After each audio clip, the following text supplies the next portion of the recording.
যদি উট আনা হয়, এটা আসলে সাধারণ মানুষের আগ্রহটা কতটুকু থাকে? এটা আসলে ডিপেন্ড করে ক্রয় ক্ষমতার উপর, আমাদের জনসাধারণের ক্রয় ক্ষমতা কার কেমন আছে। যেমন অলরেডি বাংলাদেশে উটের ক্রেতা আছে, বাট সেটা সামান্য, খুবই সামান্য। আমাদের অ্যাকচুয়ালি যদি দেখা যাচ্ছে যে ক্রেতার সংখ্যা যদি এবছর দেখে আমরা বাড়তি আছে বা উটের ডিমান্ড আছে, সেক্ষেত্রে আমি বলবো যে উট আনাটা আর কি একটা আচ্ছা, উটের দাম কি একটু বেশি মনে হচ্ছে নাকি? উটের দামটা বেশি, 60 লাখ টাকা অ্যাকচুয়ালি একটা উটের দাম, সেক্ষেত্রে এটা একটু বেশি মনে হয় ক্রয় ক্ষমতার বাইরে। আচ্ছা, এটা কি মানে সাধারণ যে মানুষ আছে তারা কি উট কিনতে পারবে কিনা, কি মনে হচ্ছে? অ্যাকচুয়ালি এটা সাধারণ জনগণের এটা অ্যাকচুয়ালি অনেক বাইরে, মানে অনেক বাইরে। এক একটা উটের দাম 60 লাখ টাকা যাচ্ছে। আচ্ছা, কিরকম মানে উটগুলা দেখতেছেন কিরকম, কোথা থেকে নিয়ে আসে?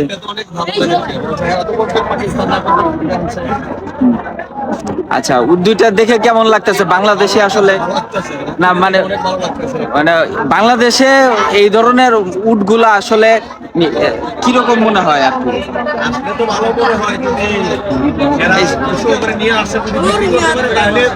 আমাদের দেশে আরো আসবে। এখানে আসছেন, উটগুলো দেখে কেমন লাগতেছে আর কি?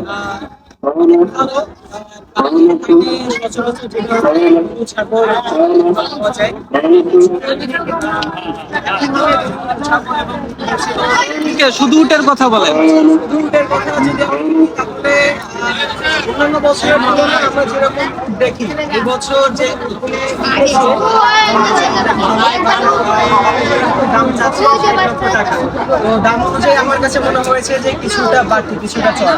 আচ্ছা, গাবতলী হাটে মানে ঘুরছেন তো, ঘুরে কি মনে হচ্ছে এখন পর্যন্ত কয়টা উট চোখে পড়ছে? এখন পর্যন্ত অনেক দিনে বাকি আছে আমাদের কুরবানি ঈদের। এক সপ্তাহ। হ্যাঁ, এক সপ্তাহ প্রায় বাকি আছে।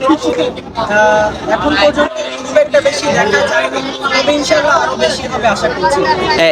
কয়টা উট আছে এখন গাবতলী হাটে? উট কয়টা?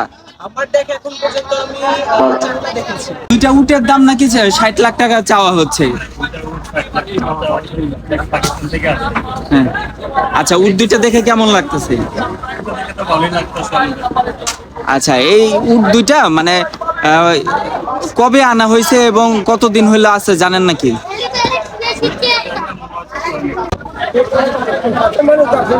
আচ্ছা, এটা কি জোড়া 60 লাখ নাকি?